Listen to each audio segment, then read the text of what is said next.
to the Home Affairs Select Committee meeting this morning. This morning we're going to be looking at the issue of non-contact sexual offences. We plan to explore and examine the types of non-contact sexual offending being committed and to explore links to more serious sexual offending, to explore what data and research tells us about the escalation of non-contact sexual offences, and to identify what needs to be done to help address any link between the non-contact sexual offences and more serious sexual offences. And we've got two panels with us this morning. And can I just first of all start by welcoming Lisa Squire to the committee this morning. We're very grateful for your attendance. I also just wanted to reflect on the fact that earlier this year it was the 5th anniversary of the murder of Libby Squire, Lisa's daughter. And I just wanted to thank you, Lisa, for all the work that you've been doing on the issue of these non-contact sexual offences and to raise awareness about the escalation that can happen. And also, just before we begin, I also want to just alert those who may be watching that some of the topics we're going to discuss can be very distressing and upsetting.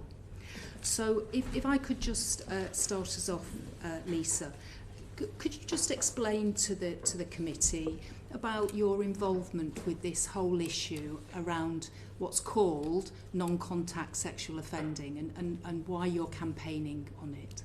Yes, after our daughter was murdered in 2019, we discovered that the man who raped and murdered her had a long history of non-contact sexual offences, running from voyeurism to household burglaries to exposure and lewd behaviour in public.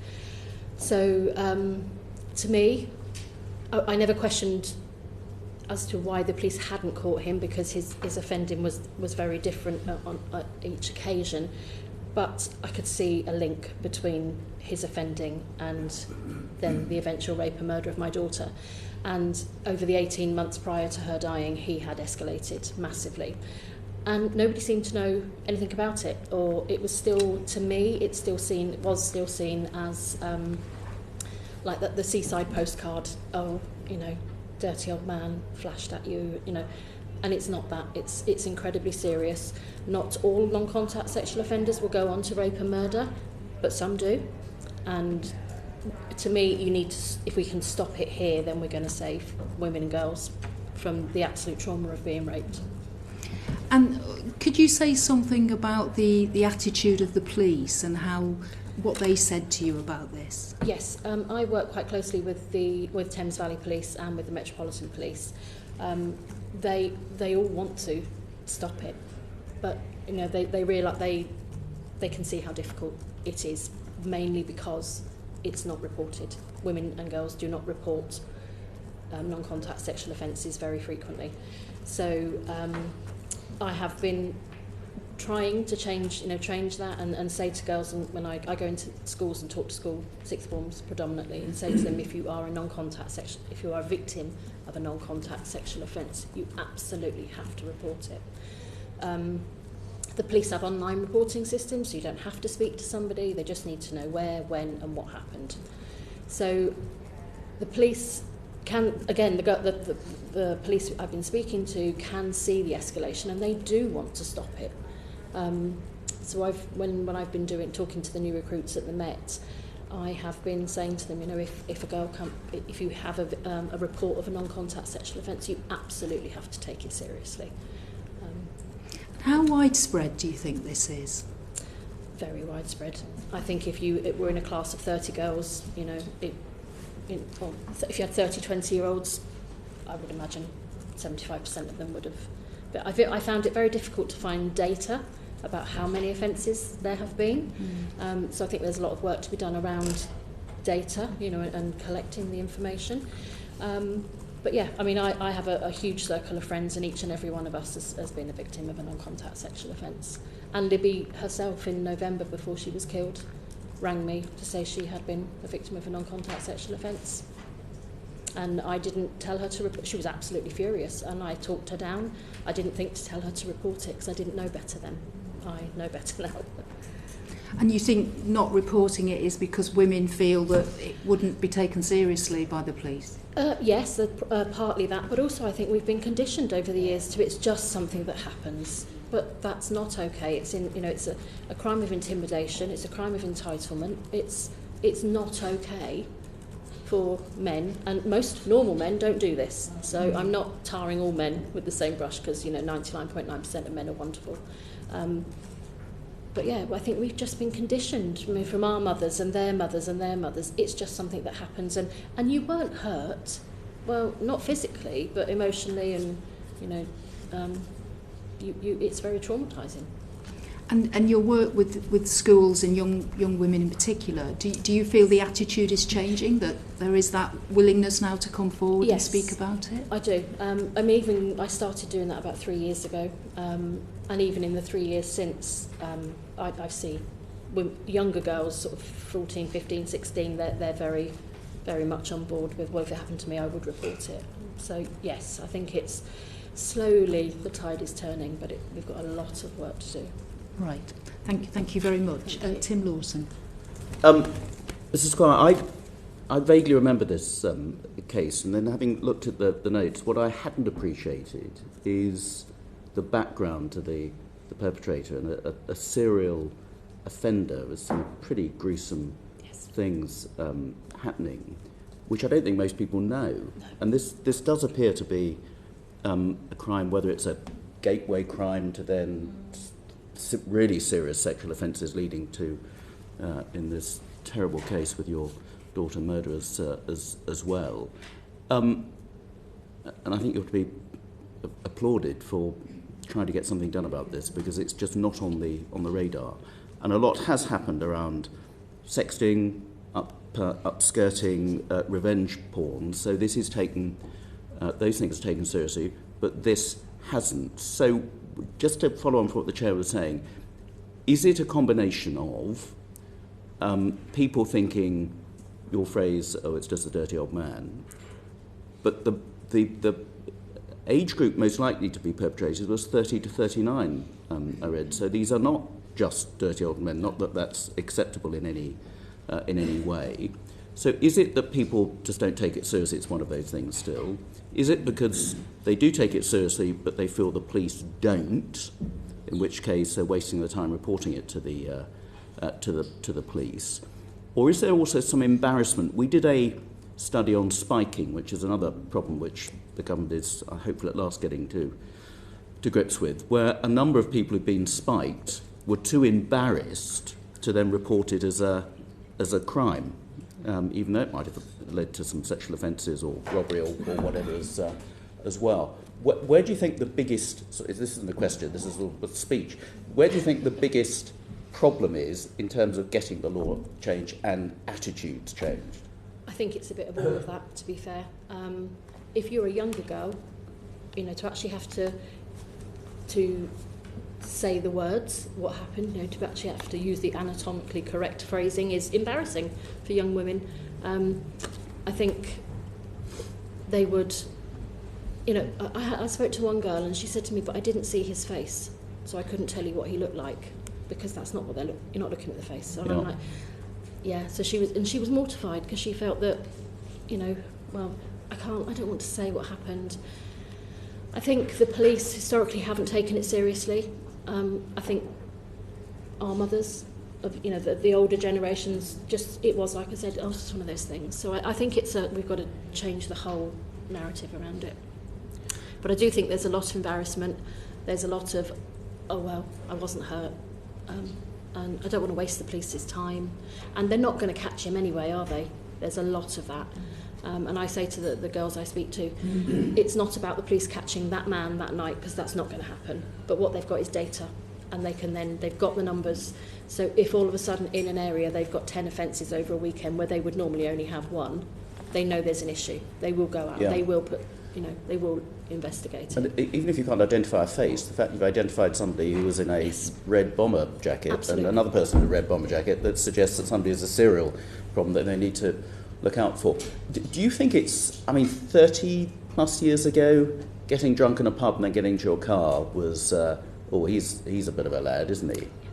And that is now completely stigmatised. So anybody who drinks and drives is no longer hailed as some sort of a hero, but is a complete idiot and is putting people's lives in danger. How can we sort of replicate that sort of societal attitude to people doing this? Does it need a public information campaign? And there's been some government adverts about sort of not wolf whistling, but sort of sexual abuse in the street of particularly young women. Yes. Do you think that sort of campaign would be appropriate here? Most definitely, and I think making it a very obvious what the campaign is about, not sort of flowering it up or anything, being really obvious. I know Humberside Police, I worked with them on the Libby campaign, and they have, they've really, the campaign is brilliant. They've really advertised the fact that non-contact sexual offences are not okay, and they will be taken seriously, and they are criminal.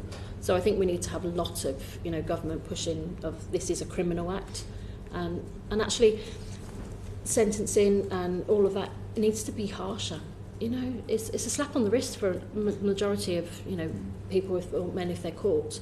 So it needs to be taken as the really serious offence it is, and I'm one for I want throw the book at them, because I'm a bit like that. But a short sharp slap is not going to work. And are there cases where they have been prosecuted for those sorts of offences, or as with spiking, people get prosecuted for sexual violence towards somebody, where spiking doesn't come into it because spiking wasn't a separate offence? So people who have been prosecuted are prosecuted because they go on to rape somebody, and it's completely disregarded that they. I think there's way more of those sorts of prosecutions than the other prosecutions, most definitely. Okay, thank you. Thank you. Carolyn Harris. Lisa, hello, how are you? I'm good, very well. And well done for what you're doing. Oh, thank you.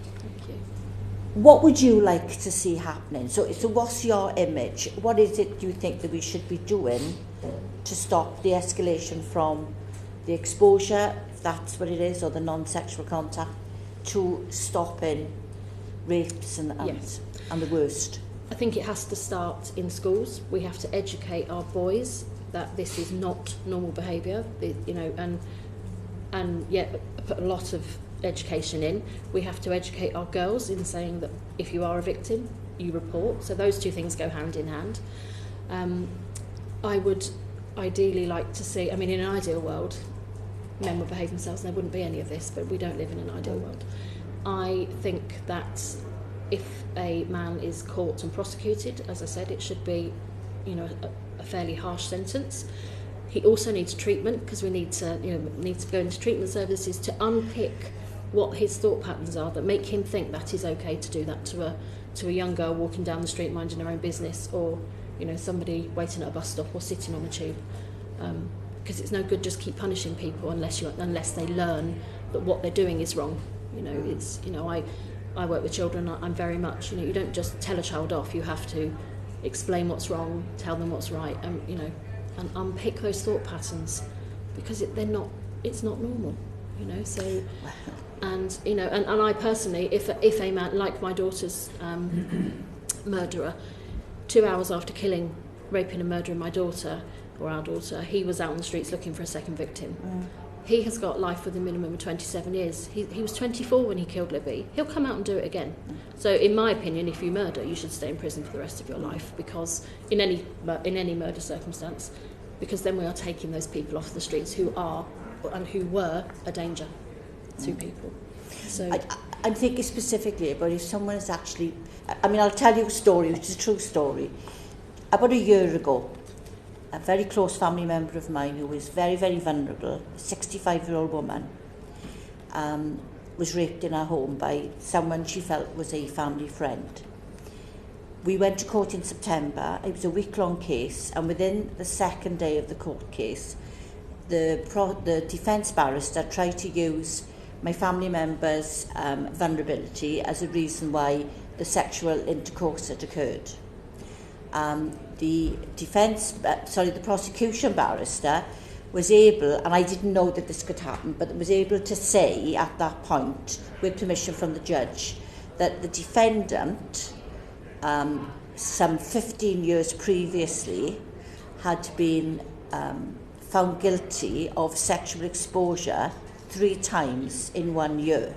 Now, I don't believe that from that time until the time this happened, and interestingly enough, the precursor to the incident with my family member was taking it into her home, exposing himself, leaving, and because she never reacted in a, oh my God, I can't believe you've done this to me, go away, because she was unable to do that, left and came back assuming that because she'd not reacted in a negative way, that she wanted more, basically. Yeah. And even after he finished, said, keep quiet about this, love, and this can happen whenever. But that person had gone all those years probably still doing this, but not actually being... So what could we do if someone has got this... I don't even know what to describe what it is that they get from this. Is it treatment? Can we treat them? Should we lock them up when they do it first off? Or? I think they absolutely must be treated for what they're doing. I mean, the way our system is, you couldn't lock them up for the rest of their life for exposing themselves to somebody, but they are still a danger to women. So there has to be more. I mean, I would give them a lengthy custodial sentence, I really would, but I get the whole thing about the prisons being full and all of that, because that's a completely another discussion. But yeah, I think treatment services for that man would have been useful, and you know, he needed to be kept an eye on. You know, you can't just leave somebody out on the streets who's doing that. The person in question changed their name. Stop. Yeah. Anybody recognise them? And I think, you know, that shows that he's a devious person who doesn't want to be caught doing what he's doing. Yeah, he did actually get 15 years. Good. As a sentence. Because really, well, I say I'm pleased. He should get a whole lot longer than that, but yeah, at least he got a sentence. But yeah, I think treatment services for that man would be appropriate, and a custodial sentence. I think, especially for women of my age, it happened to us. It didn't happen every week, but it did happen. Yes. And we always said, I'd kick him when it hurts if it happened to me. That was what we always said, I'd kick him when it hurts. If I was in a workplace and it happened, probably some you know, you probably wouldn't report it, because it's not just a shame, is it? It's just... It's something more than that, isn't it? I think women take it on themselves as the shame, because you don't want to embarrass the man in a ridiculous way. Maybe my skirt was too short. Maybe I shouldn't have had that extra drink. Well, when we were in court with Libby, they tried to blame what had happened on her mental health. No, nothing to do with that. And I said at the time, they may as well have said how short her skirt was. You know, but I thought we'd moved away from that. But I think there's still an element of well, I can tell you that they haven't, because it was that mental health that was used to try to. You know, she'd had consensual sex, so she threw herself in a river. Yeah. Really? Okay. Thank you. Thank you, Lisa. Lisa, are you able to say a little bit more about what treatment you think would be helpful? Yes, there's a service called Circles. Circles South East is the one near us, and I've been looking into what they do, and they do that cognitive CBT. CBT, and lots of therapy with men and talking through why they do. And then I was reading one of their things online yesterday saying about how if the man has an urge to do that, they give him coping strategies to avoid acting on his urges and what have you. But I think there needs to be an awful lot more research and study into how we can stop, you know, what type of treatment there would be. Yeah. But again, I don't think you couldn't do. I think it would have to be within whilst they were in custody having treatment. You couldn't just treat them on a Wednesday and let them, out on the streets. Yeah. Stay at home, because they wouldn't go to the treatment services, I'm sure. Right. And it should be mandatory. If they are found guilty, they should be. I don't like the word forced, but it should be part of their sentence that they will attend treatment services. Yeah. Right. Thank you, Marco Longhi. Thank you, Madam Chair. Well, thank you for being here. As a father to a 21-year-old and 23-year-old daughter, I just cannot imagine at all what you've been through. And sitting here listening to you say this is the sort of treatment that you would find okay, I'm nowhere near there with you. I'd be much more radical with the treatments I'd want to give. Could you say something about a bit of an elephant in the room here that hasn't been touched upon yet, and it is quite topical in Parliament at the moment, which is actually access to the sorts of technologies, the smart technologies that act as an enabler, particularly for the younger children who you've referenced today. Do you have a view on the government's recent position around banning smart devices in schools? Would you go a step further? What would be your views on that? Yeah, my children would probably agree. I'm a bit of a technophobe anyway, so yeah, I would ban phones in schools. You don't need them, you know. I mean, and I was talking to a girl a few months back, and she was saying about how she opened her phone and there was, you know, a boy had sent her an indecent picture of himself. And I said, well, that's a non-contact sexual offence. And they are opening their phones in their bedrooms just to go on whatever thing they're going on, and they've got that. And they are so used to it. It happens all the time, apparently. And, I mean, girls don't want to see that. I mean, I said to I've got a 16-year-old son, bless him, and I said, don't do it, because we really don't want to see it. It's not nice, you know. But I think, again, it has to be spoken about in the home as well. We don't talk to our children the way we should do. I think it needs to be talked about in schools. I mean, I know lots of schools do educate them, you know, and talk to them about, you know, that sort of behaviour online. But I do think we have opened a, you know, the genie is out of the bottle, isn't it, with the smartphone technology. But there must be something we can do. I know, you know, pornography plays a huge part in young boys' lives these days, and young girls' lives. And that's very different to when I was growing up. And I don't pretend to understand it all, because it's very, you know, very different to the way I grew up. But there must be things that we can do to stop young, underage people accessing those sorts of materials online. Thank you. Lee Anderson. Thanks, Chair. Hello, Lisa. Hi. Like Marco, I'm a parent as well to two boys, and I kind of imagine your pain and suffering that you go through. And also, like Marco, with some of your comments, I thought he was being a little bit too kind. There is other treatments that could be available, but I won't mention them in this committee. That's on my mind. I suppose that's on your mind. That'd be against you. Some of my tools. Yeah, there are other treatments that they do in other countries which would stop this. Yeah. I don't think there's any treatments available to cure these animals that do this. I'm with you. I think they should be locked up. I think they should be locked up forever, and never let out to prowl the streets again, because that stops it. Yes. Once they're in a cage, they can't go on the pavements in the parks. They can't do it again. That's a solution. Yeah. So I want you to imagine that you sat in front of the Home Secretary. What would you say to him?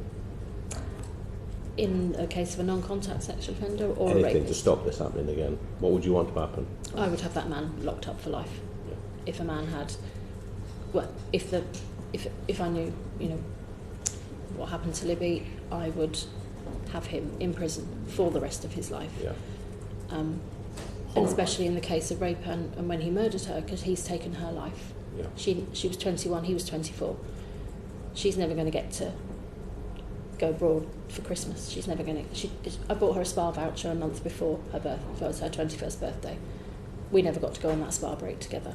She's not going to get married, get engaged, go, you know, all those things. And he can do all of those things. And he can have children, more children. He can get married again. He can do whatever he wants to do. She can't do that. He's taken everything from her and from us. So he therefore should forfeit his life. And I think every person that traumatises a woman in that, you know, if not murder them, should have a harsher sentence. So prior to that, Lisa, we know we've got an history of committing these awful offences, and I know your daughter Libby was a man exposed himself to her weeks before, and you thought it was this man. It's I'm putting two and two together. He was prolific in that area around that time. You know, so I don't know. I have no concrete evidence it was so him. It wouldn't be unreasonable to suspect. It wouldn't be unreasonable to suspect it was him. Yeah. And what can we do at that stage when these men we know they're out? If the police can catch him, Yeah. then he should. You know, that's what I say. He should have had a tough sentence for what he was doing. I think goes down to, as well to the CCTV, the civic CCTV. But It's awful. Lisa, You couldn't what pick would be a man tough out. sentence for that? Because like I said previously, I don't think, and I'm not a medical expert, that you can treat these men. I think once they start with this behaviour, it's going to go on and on and on until they just really I think you would evil. need some very intense. I mean, I do think you can treat them, and I do think if they are willing to change, they will change. But there will be a certain element of them that don't respond to treatment and don't want to change, and therefore they shouldn't be out on the streets. So I think it has to be done on a case-by-case basis. And maybe on a register for life. Oh, yeah, most definitely. But then they can change their name, like the lady Yeah, over well, there that's a said. different But we debate, can, isn't it? yeah. But yeah, it should be on a register because they have committed a sex offence, so they should be on a sex offenders register for life. Thanks, Lisa. Thanks, Jack. You did meet the Prime Minister, Boris Johnson, I did. and you also met the Home Office Minister, Victoria Atkin. Yes, I did. Yes. I just wondered what had come out of those meetings that you'd had. They ticked boxes and they said the right things. And I do believe that they wanted to make changes, and they know it's a problem, but it's one problem in amongst a load of other problems. Boris Johnson was very on board with the things I was saying, but he was almost a bit defeated in a way because he's like, well, we don't have prison space, we don't have, and I sort of said, well, build more prisons. You know, you've got prisoners in prisons doing nothing, make them build prisons and put them in there and don't do that. You know, I mean, I do live in a fluffy world, my children would say, but yes, to me it makes sense because you're keeping women safe. And you know, if you can just keep one dangerous man off the streets, then you've saved one woman's life. That's as much as you can do. Thank at you. least, yeah. Alison to you, Liz. Thank you very much. Thanks very much for coming and sharing your experience with us. Can I ask a bit more about what we can do to encourage reporting of these crimes? You said you've been in speaking to new recruits at the Met and you've done lots of other work with police forces. Yeah. I can see from the Police Scotland figures on this that it does seem as though there is certainly more reporting of these offences. What more can we do to encourage that and to make people feel as though they're not going to be dismissed if they go and Yes. report something like this? I think we were talking earlier, there's online reporting systems which girls don't know, or people don't know that you can report online, so you don't have to speak in person to anybody. I think there needs to be more, we need to talk more about how many offences were reported over a month, because you don't hear about how many sex offences, so we need to publish those figures. I found it really hard to find figures when I was doing my research the last couple of weeks. And I think again in schools it should be part of their standard PHSE. You know, if you can report, you must report. It shouldn't be like we were saying about drink driving, smoking. You know, that was 10 years ago. You could smoke in a restaurant, smoke in a pub. It's filtered through, and I think we've got to start doing the same with the reporting of the non-contact stuff. And is that should that kind of thing come via official channels, I suppose? So Police Scotland, for example, had a video, kind of "Don't Be That Guy," which is about that kind of low-level misogynist behaviour, which then can lead on to things like that. Does it need to be from those official channels? Should it be from the government, from the police? Yeah, from police, from government, from everybody, from educators. It needs to be across the board. Okay. And in Scotland we have the Equally Safe strategy, which is around violence against women and girls, and there's a kind of part of that that's equally safe on campus, kind of in universities as well. So do universities also need separate strategies really to encourage that reporting? Yes, possibly. Yeah, I think it has to be. I think it has to be the same strategies across everyone, and they just tailor it to their to fit needs. where it's best. And it just needs to be. We need to keep going on about it. A lot of people I've spoken to talk about violence against women and girls, but don't put the non-contact stuff in because it's violence. Yeah, it's absolutely a spectrum, isn't it? But it's the same thing. You know, they don't think that violence against women and girls incorporates non-contact stuff, and it so does. Yeah, absolutely does. Because they don't think about it. So I think there needs to be, I say, education, advertising campaigns. The transport police, or the underground did all the upskirting, and that was talked about a lot. So because that was obviously a thing that was happening on trains a lot. So it just needs to be out there, lots of places, and not for a long time. Yeah, absolutely. I until think it filters through. Yeah, and absolutely thank you for what you're doing in this respect as well, because it's, like you say, it's important to talk about that low level stuff, because it can and does escalate. And it's even like you sort of said low level, and we call them, lower level crimes, lower level sex offences. They're just sex offences. Still sex offences. So we need to even change the language of the things. I still call them lower level sex offences, and I have to think back and no, they are sex offences. No, you're absolutely right, and I'll think about my language in that as well. And I should say as well, it has sort of this has kind of reminded me of being at university and seeing somebody flash me on my way back home late one evening, and it's still there in my head. I didn't report it, I didn't do anything about it, and you're left wondering actually what happened with that. So I think we all have more of a responsibility to make sure that we do report these things at the time. And the girls that reported what he had done to them before Libby were incredibly brave to come forwards and report that, because I wouldn't want another girl to think if I had reported then maybe that wouldn't have happened. That's a horrible thing to live with. Yeah. So thank you very much. Thank you. So just to be clear, Lisa, those women came forward once Libby disappeared? Some had reported before and some came forward after, yeah. Right, okay. And and I know it was a number, wasn't it? It wasn't just one or two, there were quite a few. He was charged with 13 offences, but there would have been more. It was over an 18-month period, so he didn't just go out 13 times. He would have, but he targeted the student areas, and students are transient, so they might have been there one weekend and then gone home, and so there would absolutely have been more. Yeah, thank you. Simon, Phil. Chair, and thank you, Lisa, for joining us, and should be said for what you're doing as well. You're remarkably brave, and can only imagine the number of lives you're touching through what you're doing. I'm really interested in the work you're doing in schools and what you're seeing there, because obviously we're talking about cases where people are at points of crisis. You don't start as someone who's going to expose themselves. That starts earlier in your life, whether it's access to materials, whether it's the culture you live in, something enables you and empowers you to get to that point.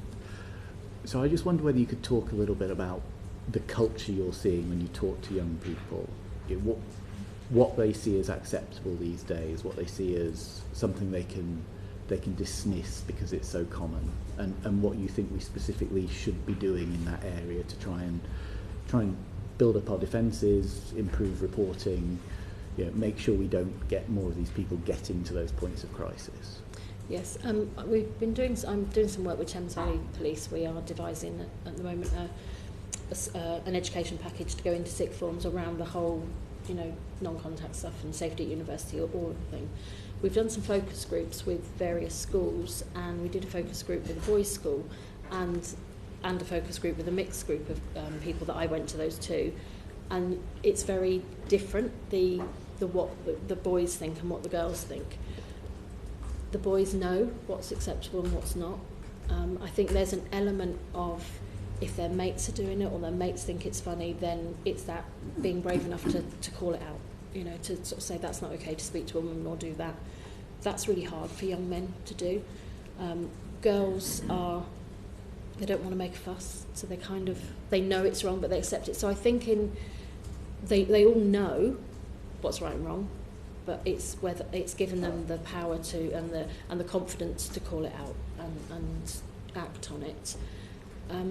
There was a school I was in, Windsor and Maidenhead Borough, and they have a school police officer who talks to them very openly about things like that. That seems to have had a huge impact on the children in the school, the young people in the schools.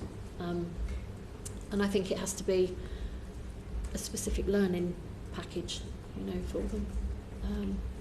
And presumably you'd advocate not just in schools, but going back into families and starting from there. We just have to be more open and more honest with our young people. And where it starts is, like you said, they've been exposed to things, or there must be something in their earlier years that have made them all of a sudden decide to go out, So as women, and I don't like saying this, but as women, we bring up boys. We look up, we give birth to them and bring them up. So maybe we have to start talking to our young boys. I mean, my son, he's got 3 big sisters and me, so there's no way that he would dream to, well, I hope, step out of line. But we've always had open and honest conversations, and maybe it needs to start in the home, which again is about educating parents and there's a whole massive structure that we need to change. Thank you. And can I just ask one more, if I may? And this may be a stupid question, but I'll ask it anyway. We're obviously talking about predominantly males doing this against women. What do you see in schools around male to male or female to male? Is there much there at all? I haven't seen it, but we do talk about it, and we have talked about it. And we have said to, in the focus group, we were saying it doesn't matter whether it's a female committing a non-contact sexual offence on a boy or a boy on a girl, or a boy on a boy or a girl on a girl. They are not right. They need reporting. So we haven't made it a male on female problem. It's a problem that nobody should have to deal with from whichever angle it was perpetrated. Thank you. Thank you. Just before we conclude, what's the one thing that you would really like the Home Affairs Select Committee to take forward to make representations to government on? I would like more research, more data, more findings on the level of non-contact sexual offenders that go on to be repeat offenders or go on to become rapists. That's right. That I think if we, because I'm really unclear of the figures, so I think that was just me looking. That would be good. And I would really like to think that we can change sentencing, change attitudes towards those who have committed them, and actually take non-contact sexual offences as the serious crimes they are and the red flags that they are. Well, thank you so much for coming along today. I think that's been incredibly powerful to hear from you. A real tribute to the work that you're doing and going into schools and talking to young people, so vital and important. And I'm sure the whole committee is going to make sure that we raise this with the Home Office and that plea for more research and data and evidence, because that's so important. And help for perpetrators, help for the victims. Yeah. But thank you again. Thank you. Yes, thank you so much for coming along today. And we're going to hear from some academics, so hopefully we might be able to get some information about what data is available. But thank you. Thank you. Thank you. To our second panel.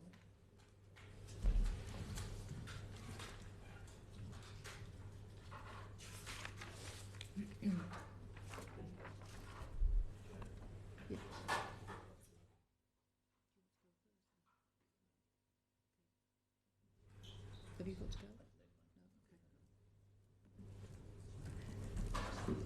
So welcome to our second panel. Before I ask the panel to introduce themselves, I just want to remind both members and witnesses that we cannot discuss active court cases under the House of Commons sub judice resolution. However, given the significance of a recent case in which the first person was convicted of cyber flashing, I, with the agreement of the Speaker, have decided to partially waive the sub judice resolution to allow the case to be discussed. However, as a sentence is yet to be determined, no reference to the sentencing should be made, and members and witnesses should refrain from going into any detail about the case. So just with that at the start. Could I ask the panel to introduce themselves? Perhaps if we start with you, Professor McGlynn. Yes, thank you. I'm Clare McGlynn and I'm a Professor of Law at Durham University. Hi, I'm Professor Sarah Kingston and I'm a Professor of Criminal Justice and Policing at the University of Central Lancashire.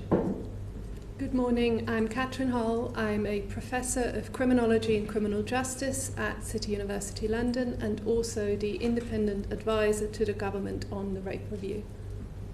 Thank you. And I wondered if we could just start by each of you giving your reflections on the very powerful testimony we've just heard from Lisa Squire and some of the points she was making about lack of data or evidence on this issue of non-contact sexual offending and whether it is being treated with the significance that it should be. So I don't know who'd like to start on that. I'm happy to go first. Yeah.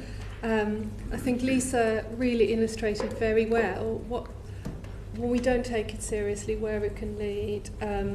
The bit I'd like to talk a bit more about is what happens when police actually find out about those non-contact offences.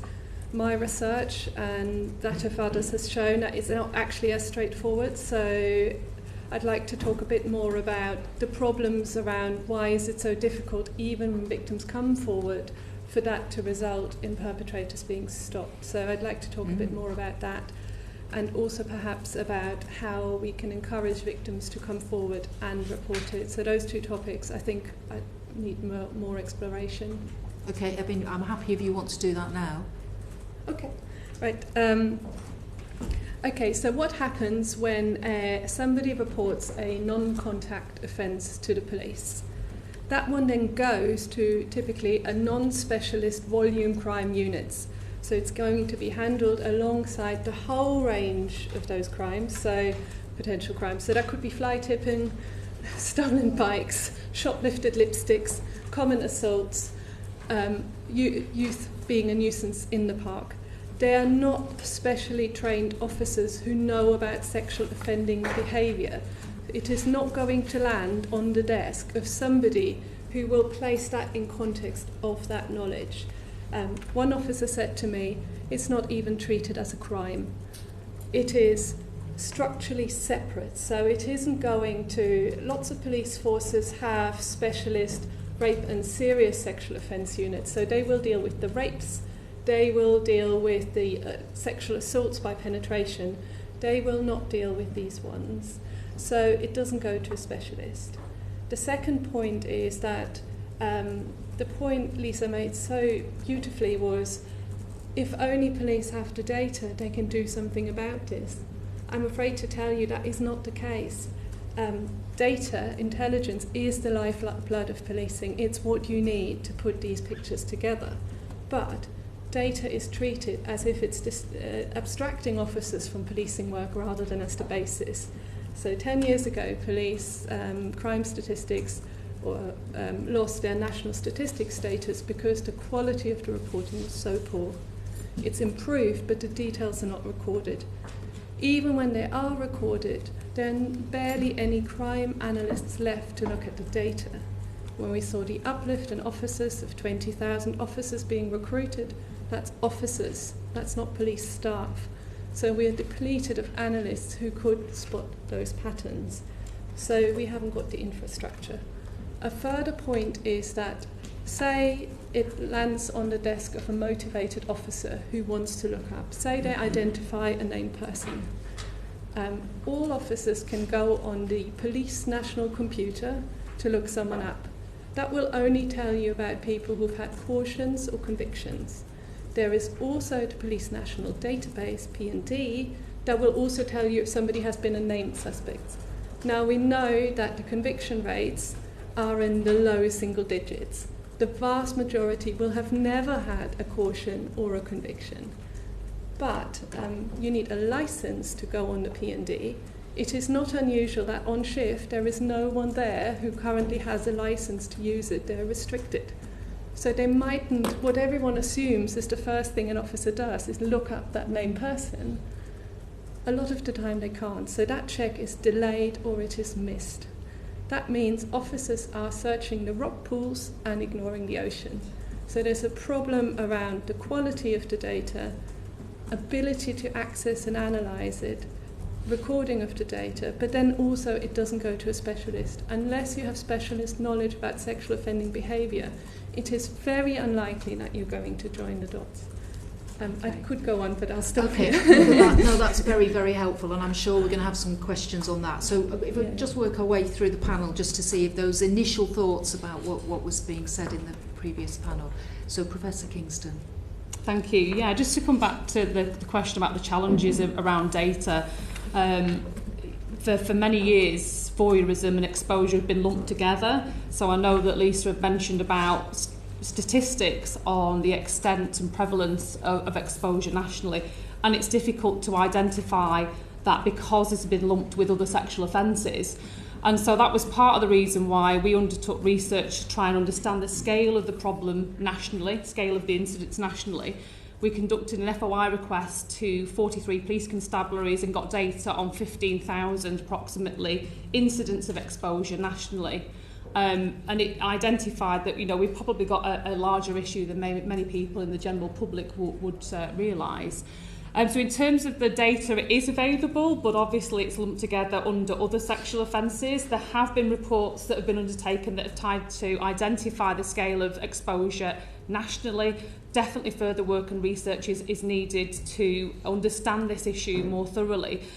We've bid for research funding to actually understand the escalation of offending from exposure to more contact offences, and would like to do that further work to understand the data more thoroughly.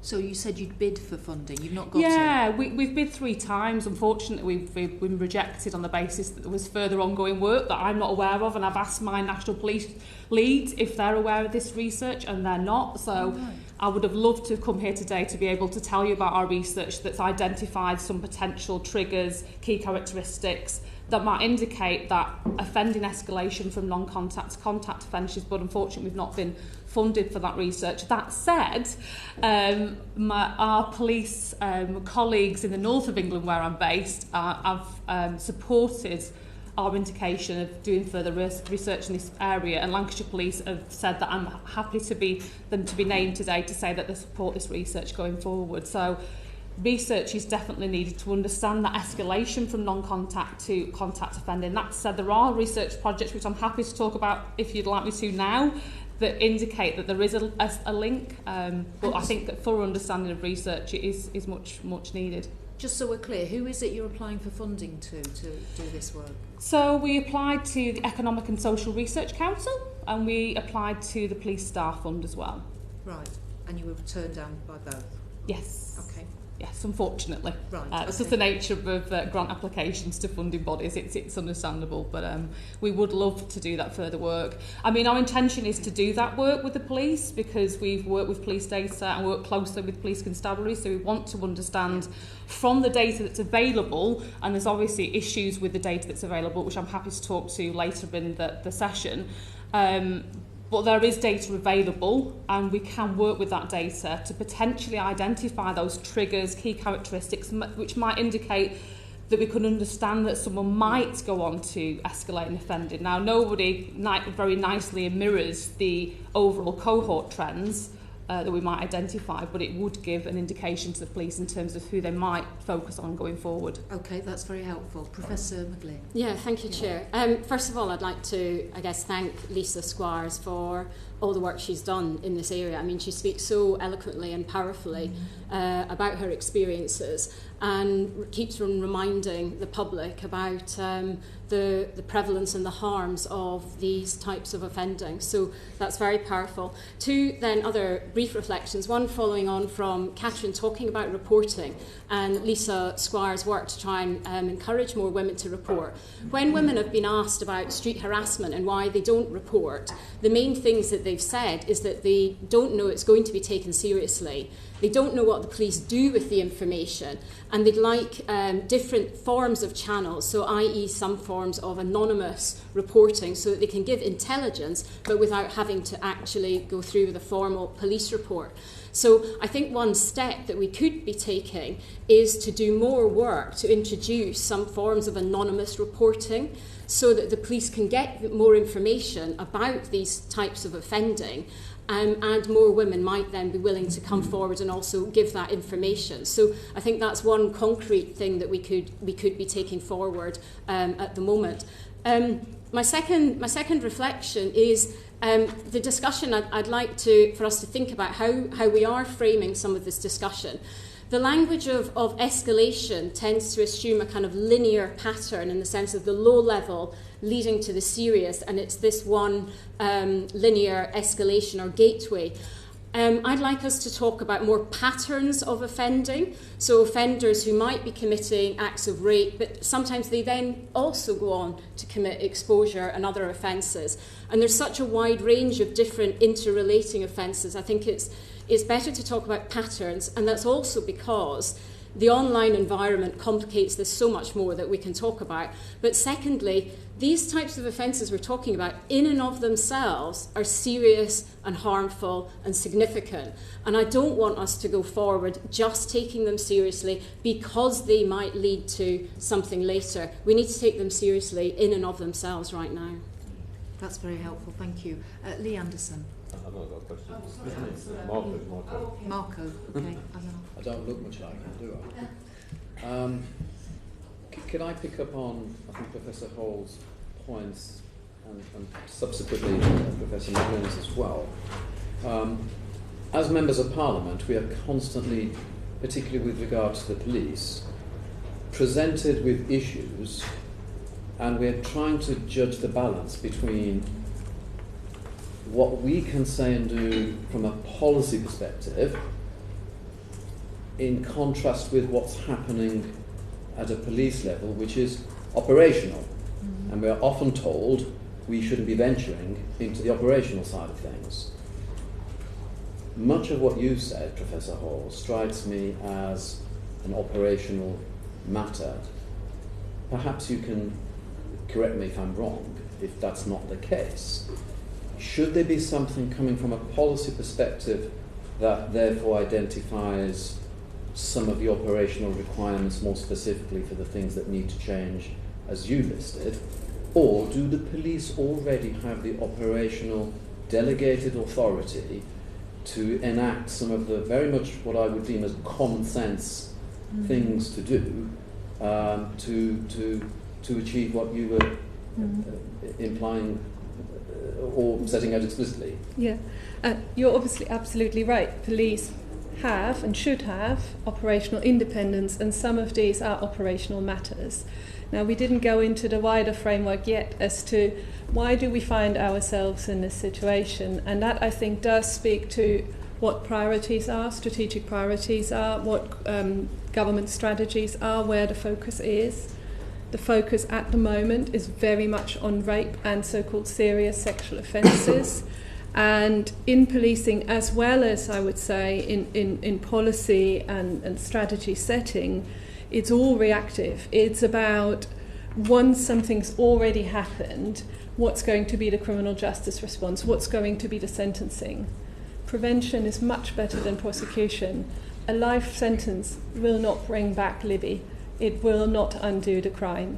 So what will stop it is prevention. Prevention is the Cinderella service of the police. It's a marginal. Sexual violence prevention, especially non-contact offences, is doubly marginalised.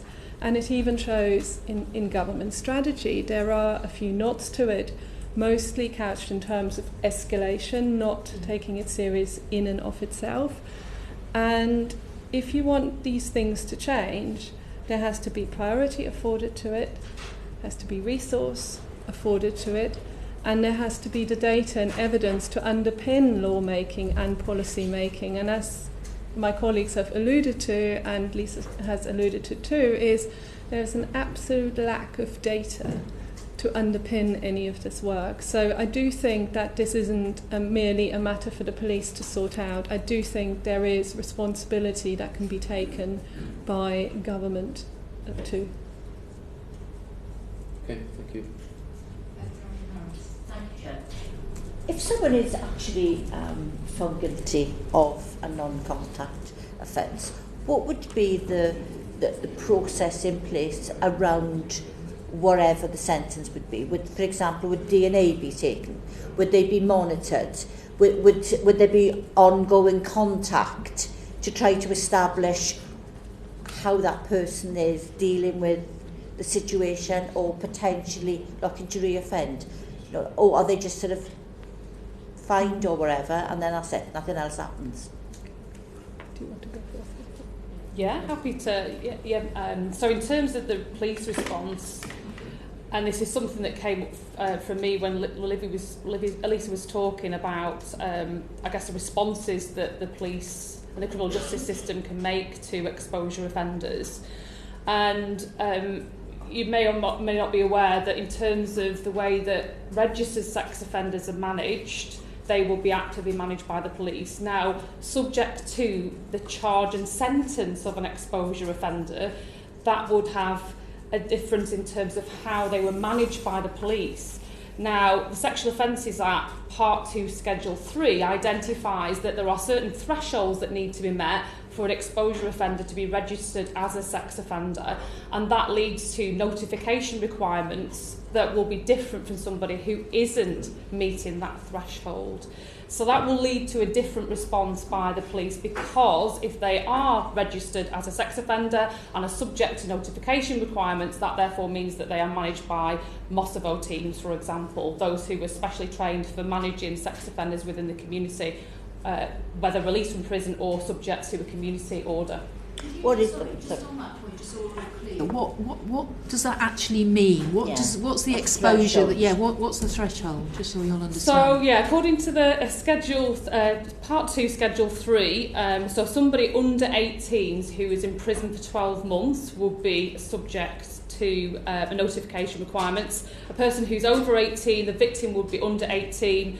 They would need to be sentenced to imprisonment, detained in a hospital, or subject to community sentence for 12 months. So if the person doesn't meet that threshold, that level, they won't therefore be subject to notification requirements and won't be registered as a sex offender.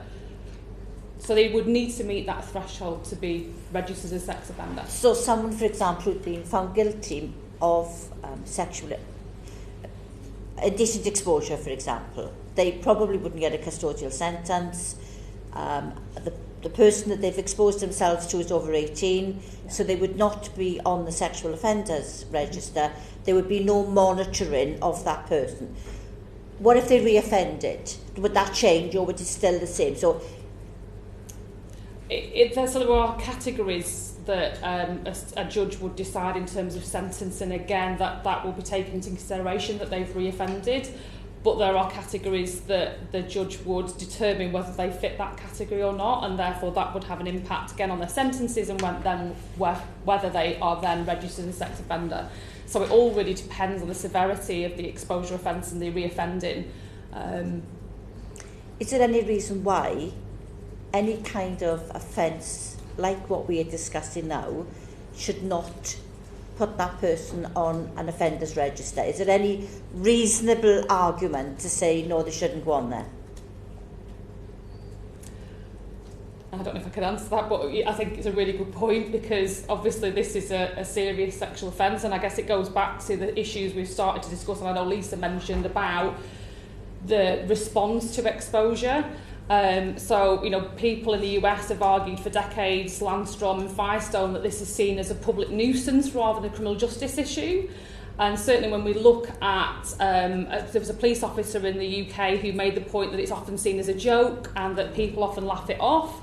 And we've seen, for example, in 2021, streakers on football matches, hen parties, stag parties, it's seen as a bit of a laugh. It's not seen as a criminal justice issue, it's seen as more of a nuisance or something that's something to laugh off.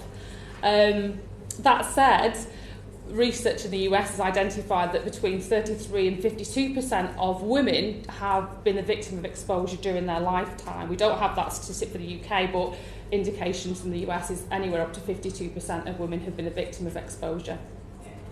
Thank you. Thank you. I'm going to try to digest that, because I find it incredible, absolutely incredible, that they don't get put on the sex offenders register. Thank you, Chair. And I'm surprised it's as low as 52%, because I would certainly say almost all the women I know would say at some point in their lives there has been, they've come across someone who's exposed themselves or masturbated, done something like that. Yeah. And it might be, I think Lisa's talked about already about the concerns that, the stigma around this. There was a Polish study that identified that only 7% of women in their study had reported to the police. 93% haven't reported. We just said it in Australia. Yeah. It just happens. Simon Fell. Thank you, Chair. Thank you for joining us. I'm interested in the points you made earlier on about reporting and the sort of data that is collected around this and can be used by the police. In her earlier evidence, Lisa was talking about how she encourages young people to report online if they're embarrassed, if they're feeling the social stigma of this. Could you just take us through what that looks like, what those online channels look like, what kind of data needs to be recorded to go through those, and also what the threshold is for the data that's recorded? What I'm trying to get to is, if someone flashes you, whether in real life or they airdrop a photo to you, whatever it might be, you're not necessarily going to see a face, you're not going to see the identifying characteristics that you might expect to do in a report to the police. So yeah, is the PND set up to take the right sort of information so you can start to capture multiple instances of the same individual doing the same sort of thing? So let's start with the sort of what's the route in. So actually all forces now have an online crime reporting form, but people assume that's for their stolen bikes. You wouldn't think that's for sexual offending. British Transport Police, they have very much a profile of a very high, so they are responsible for the trains, the tubes, the stations.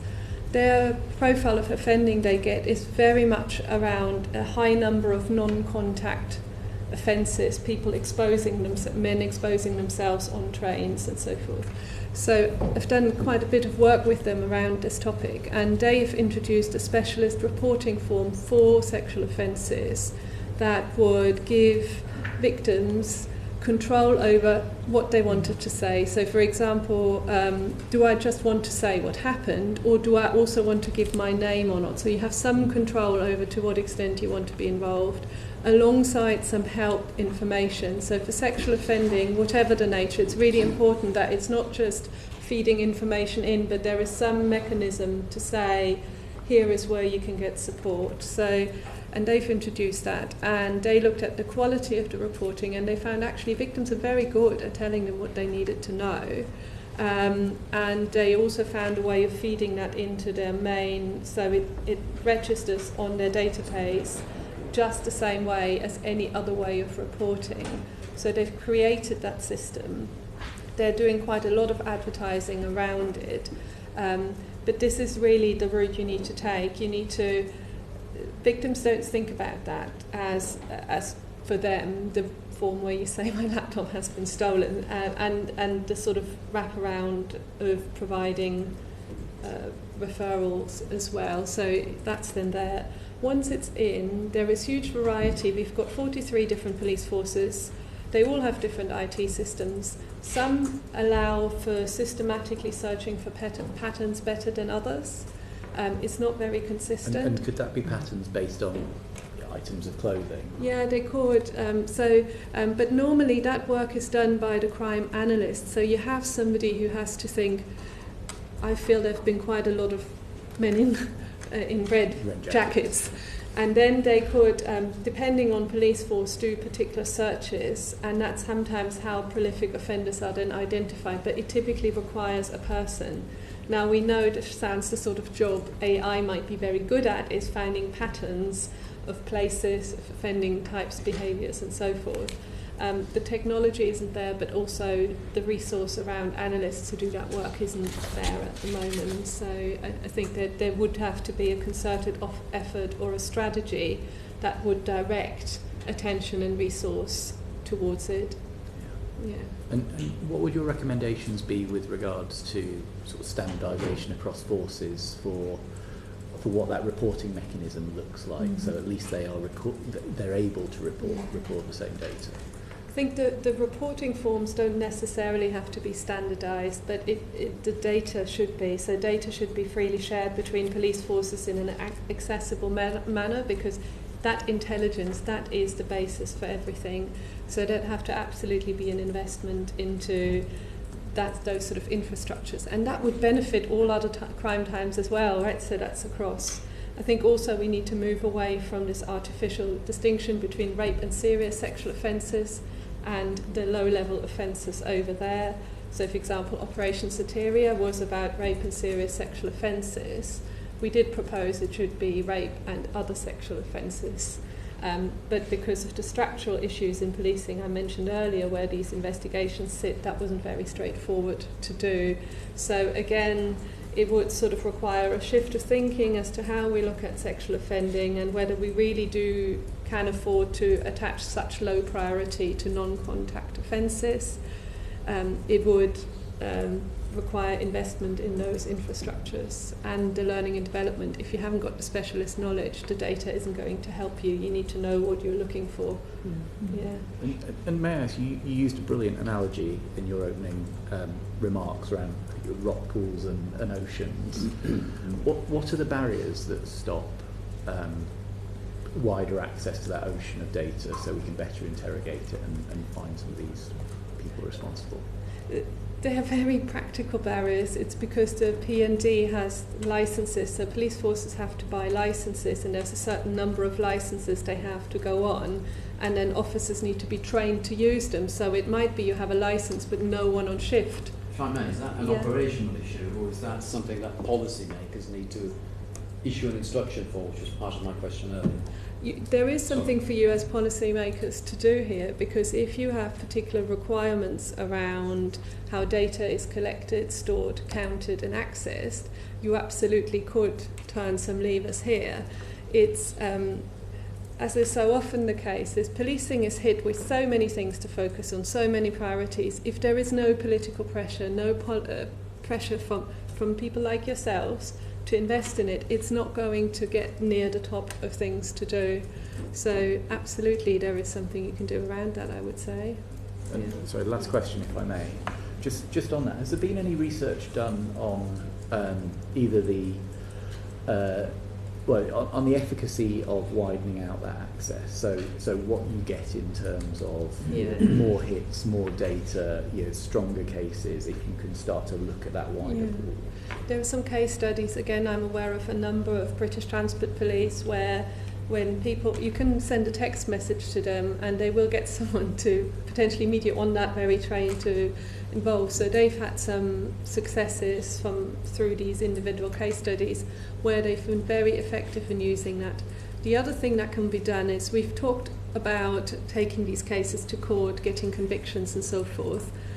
The law has actually made other tools available to the police in the form of so-called civil orders. So they're the sexual harm prevention orders and the sexual risk orders, which police can apply for through the magistrates' courts, which is to stop people who haven't been convicted. So where, say, the investigation is ongoing or it didn't meet the criminal threshold, to specifically stop them from their modus operandi. So, for example, someone on the tube who keeps exposing themselves, there are cases where they would then be not allowed to place themselves opposite a lone female on a train or any public transport, to use a coat or something else to cover their genital area, and then violating that attracts a sentence of a maximum of 5 years, so quite a heavy sentence. These are hugely underused, but also I have not been able to find a single study or evaluation of these quite powerful legal tools in their impact on stopping sexual offending behaviour. So there is a huge lack of investment in commissioning research to look at, now that we've created the law, does it actually work? Is this tool usable or not? It's not enough to put the tools in people's toolbooks. I think as lawmakers there's also a responsibility to check whether the laws that have been created have the intended effect. At the moment we just don't know, and they're barely used, possibly as a result. Yeah. That's really helpful. Thank you very much. Alison Dewlis. Thank you very much. Thank you very much for the evidence you've been giving. That's been really useful. Can I just check on a kind of technical point? First of all, Professor Kingston, you talked about looking at things nationally. Do you mean England or do you mean the whole of the UK? Because Scotland's a slightly different situation with these things. Yeah. So our research was based in England and Wales, looking at the instances of exposure in England and Wales. We've not looked at Scotland, but we'd love to do that work. And just going back to a point that was raised actually about the police data reporting, one of the things that we found from that study was that 43.7% of the incidents, no suspect was identified. And the reasons for that were some of the evidential difficulties that were identified from our data analysis related to victims not able to identify the suspect, as well as issues around reporting and actually the police tracing those perpetrators as well. And just making following on from a point that Katrin made about police systems.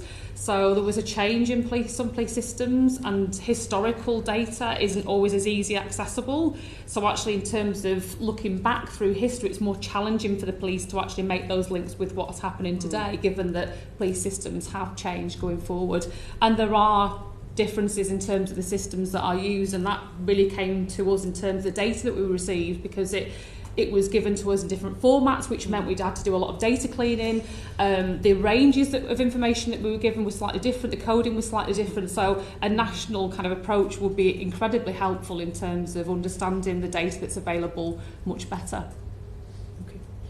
And in terms of the data that is recorded in Scotland, obviously we have the advantage of having a single force in Scotland that makes that reporting more consistent, I would hope.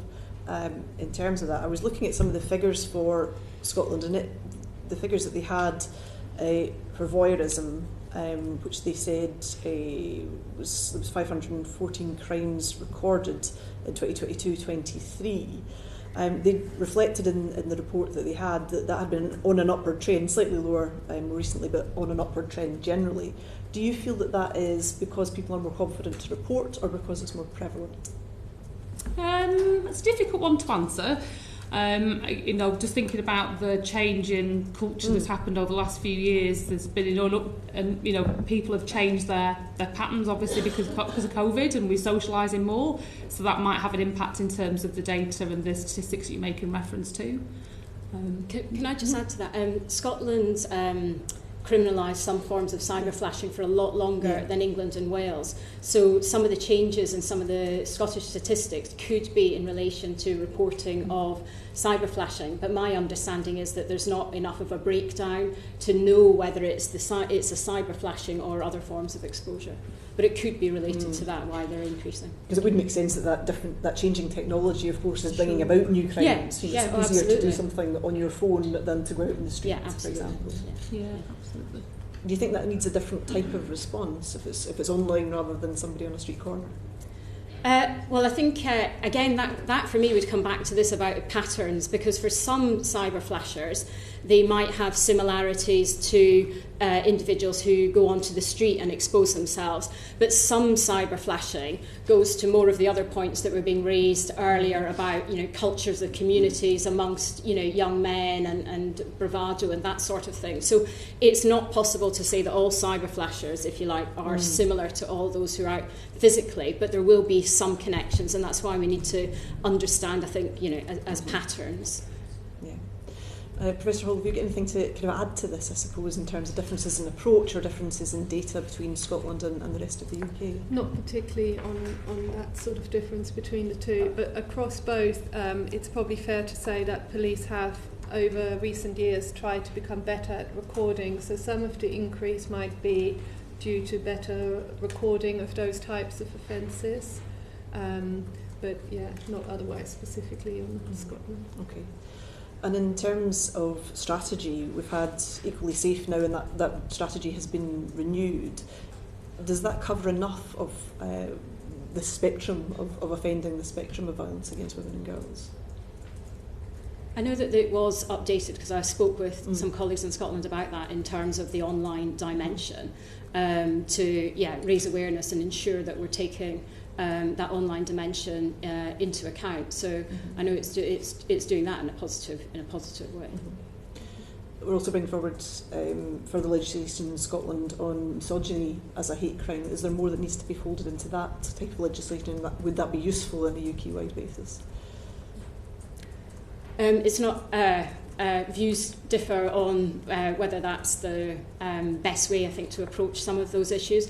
For me, it's less about trying to introduce that sort of new offence. Although I know Scotland, you would exclude it from certain, rape and other offences. Partly because it already reproduces what are the existing crimes generally. And of course what we've been talking about here is that we're not taking many of those existing crimes seriously enough.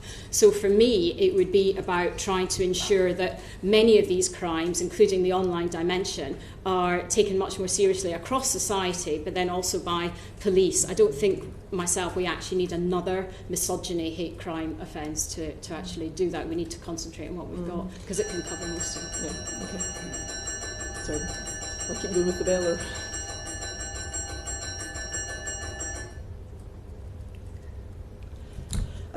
Thank you. If I could ask Professor Kingston, around some of these online indecent exposure cases, is there enough done to kind of, with the tech companies, to look at the detail of where this is coming from? Because there must be, a data trail of where that's come from. Yeah, not in my opinion. I can see Clare is nodding away there, so may want to come into this one as well. Absolutely not. I mean, when we look at dating research, for example, the people who are engaging in dating, it's a common feature of their experiences to receive images of people flashing, whether that be on camera or wherever they receive videos or images. More definitely needs to be done by tech companies, to support further victimisation. Absolutely. Clare wants to come in. Yeah, no, I agree. More does need to be done. And I guess the slightly concerning context for that, though, is the implementation of the Online Safety Act, because the Online Safety Act could and should make a difference to the kind of issues you're raising in relation to whether it's cyber flashing, upskirting, deepfake porn abuse. But I'm deeply concerned, as are many others, that the choices Ofcom is making around how to implement that legislation mean that the rhetoric is not likely to live up to the reality. So it's not the legislation per se that's a problem, but it's the choices that are being made. So, for example, in relation to cyber flashing, the draft guidance that Ofcom has out at the moment talks about to platforms to identify the individual male who's posted the individual penis image to someone without consent, and perhaps look at that situation and decide, is there reasonable grounds for a criminal offence? Maybe we'll do something about that image. Whereas the whole Act is supposed to be about designing a process to reduce those harms. So from my perspective, the guidance should say block or blur those images, because we know it's prevalent, we know it's harmful, then you can release them, if not, but you block in the first instance. That's not what the guidance says at all at the moment. The guidance even says blocking is not the concern, because you can, after all, delete the image, which completely misunderstands the violation. So, and that's in the draft Ofcom guidance at the moment, and the consultation closes on Friday. But it's also in relation to, though, say, the deepfake porn abuse. So, for example, which I think does also fit within this pattern of non-contact sexual offences. So Helen Mort, for example, who had deepfake porn of her made and then shared, she's talked about how, because she didn't know the person who did that to her, she's talked about how if someone spent so much time doing that, generating those images, what else might they do? And it's a very similar to exposure. But the Ofcom guidance says again that platforms just look at the first post of a non-consensual intimate image and see whether it might be reasonable grounds to infer a criminal offence, and then you remove that one, but not the hundreds or thousands thereafter. And I think most people would be very surprised to think that the Online Safety Act is not even saying, or the guidance, I should say, not the Act, the guidance is not even saying to platforms, remove all of that non-consensual material when you know it's non-consensual. It doesn't say that. Ofcom say platforms may do it, but then we're basically back to... words like may in there, it's not really... We're back to just crossing our fingers and hoping they'll do it. So I think the Act could do an awful lot more. It could reduce some of the online pornography that's fueling, I think, as well, some of these activities. But again, the guidance on it is really weak. It's not good enough, No. And in terms of people using these, hosting these images abroad, does that cause a further difficulty in trying to tackle that? It does. Although Ofcom do have powers to find out information from other websites, etc., that are abroad. but it would have to use those powers. It would have to decide to use those powers and to effectively prioritise that as an issue, because many of those websites, understandably, would just delete the first email. So you'd have to be very proactive to try and get action taken there. But you could do that. Some of the deepfake porn websites, for example, I would think Ofcom could do much more to take action against. Thank you very much. Can I start with you, Professor Hohl, and congratulations on your appointment to the Rape Review. I don't know if you've heard today the government's announced it's going to introduce mandatory reporting for abuse against children as recommended by the independent review, which may well then have implications for reporting of abuse against adults of this description, as well as banning people changing their names if they're on the sex offender register. Professor, you've said there's a lack of criminality reporting and analysis within the police. Is there any reliable evidence that this is a gateway crime to more serious sexual offences or not? There is some evidence. When you say reliable, typically what we want to see in academia is a fairly large number of studies that replicate a finding of that nature.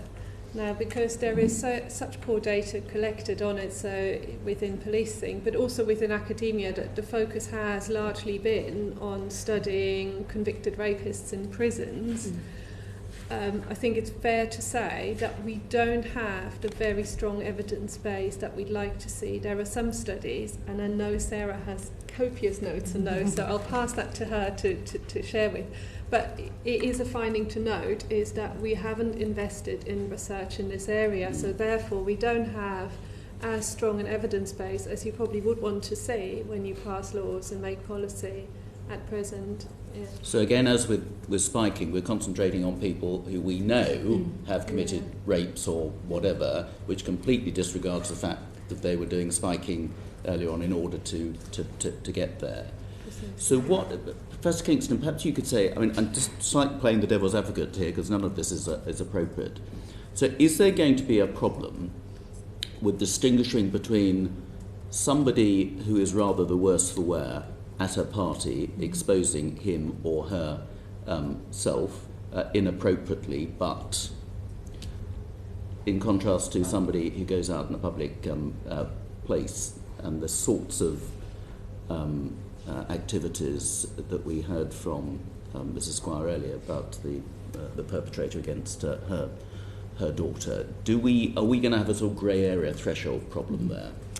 Just to take your first point, so that's why the sentencing guidelines that are given to judges allow for categories of offending in terms of sentences, so they can determine the sentence according to the severity of the offence that's committed.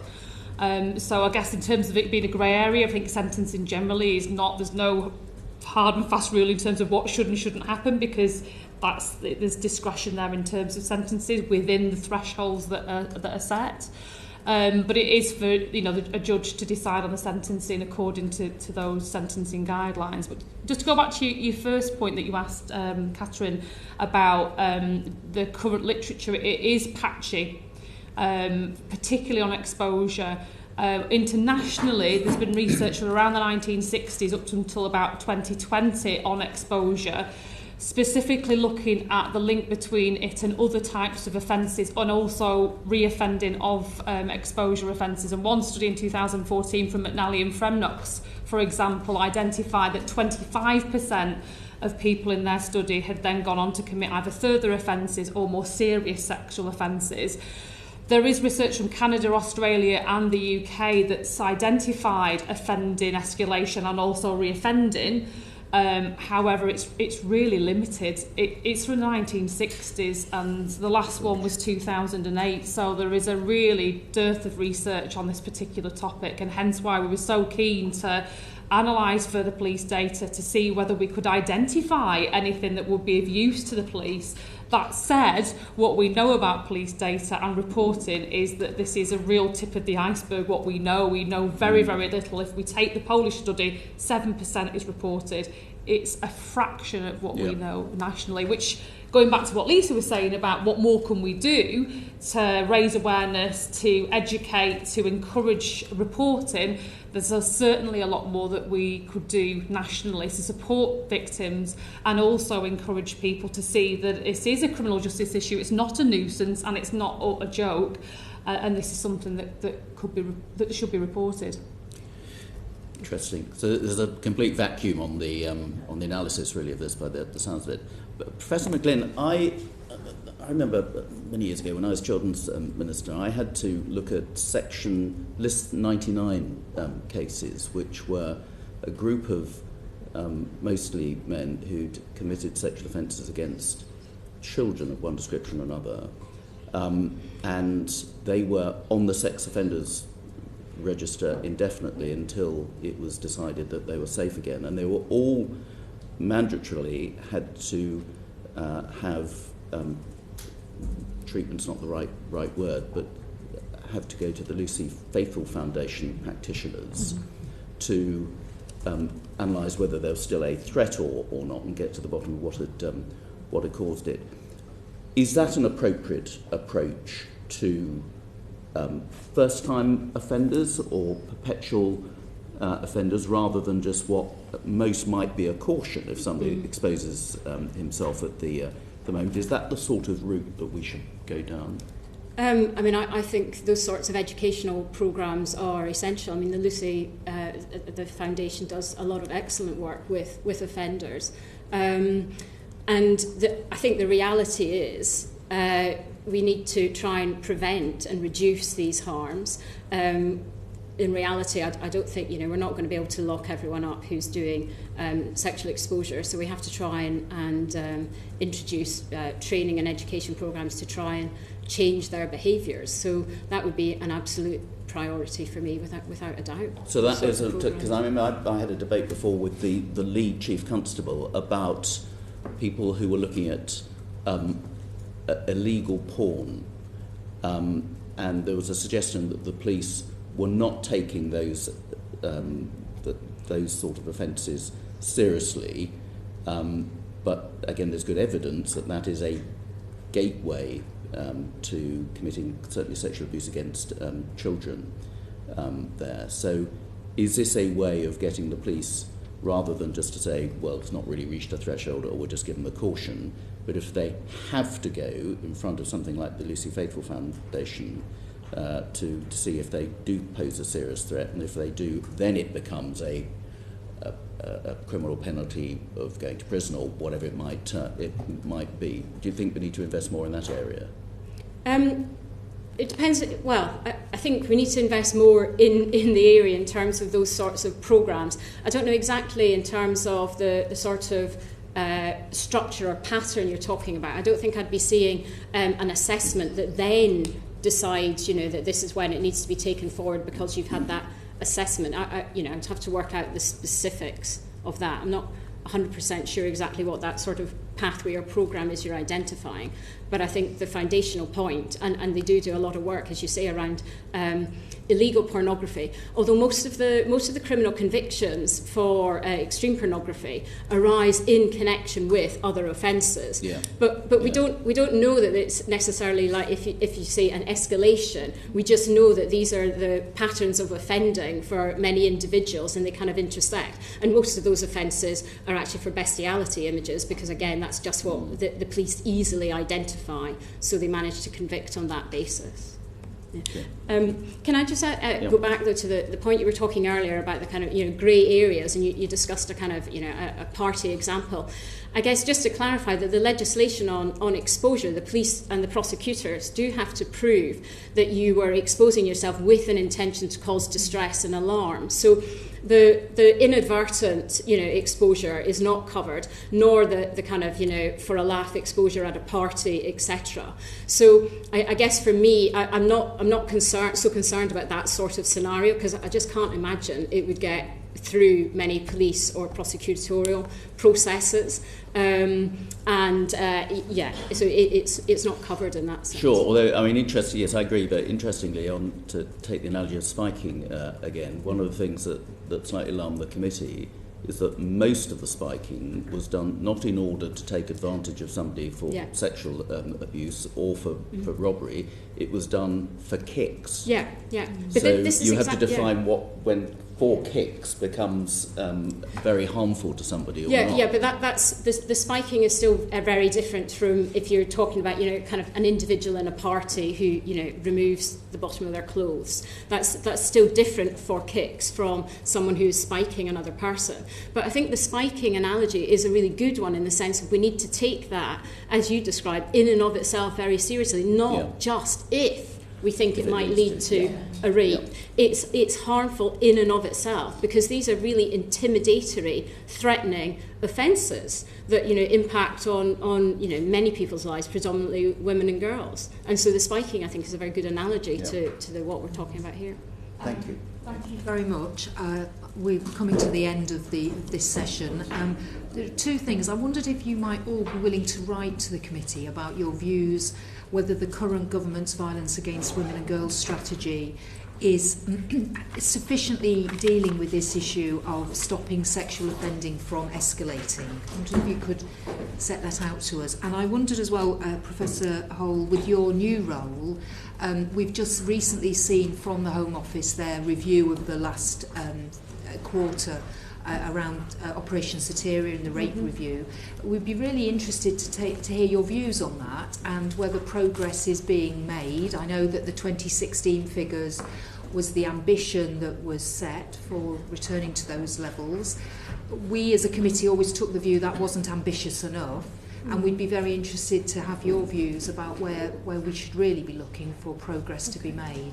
So if you'd be willing to write to us on those points, we'd be very interested to hear from you. And I think today has been very important in giving us a number of points that we will want to raise with the Home Office and the Home Secretary. So thank you very much for your time today. Thank you. Thank you. Thank you. Good order. Thank you.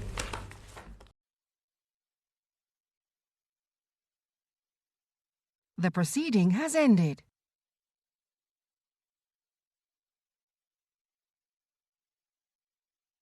The proceeding has ended.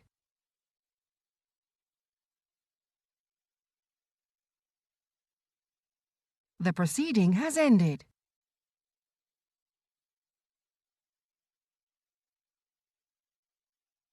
The proceeding has ended.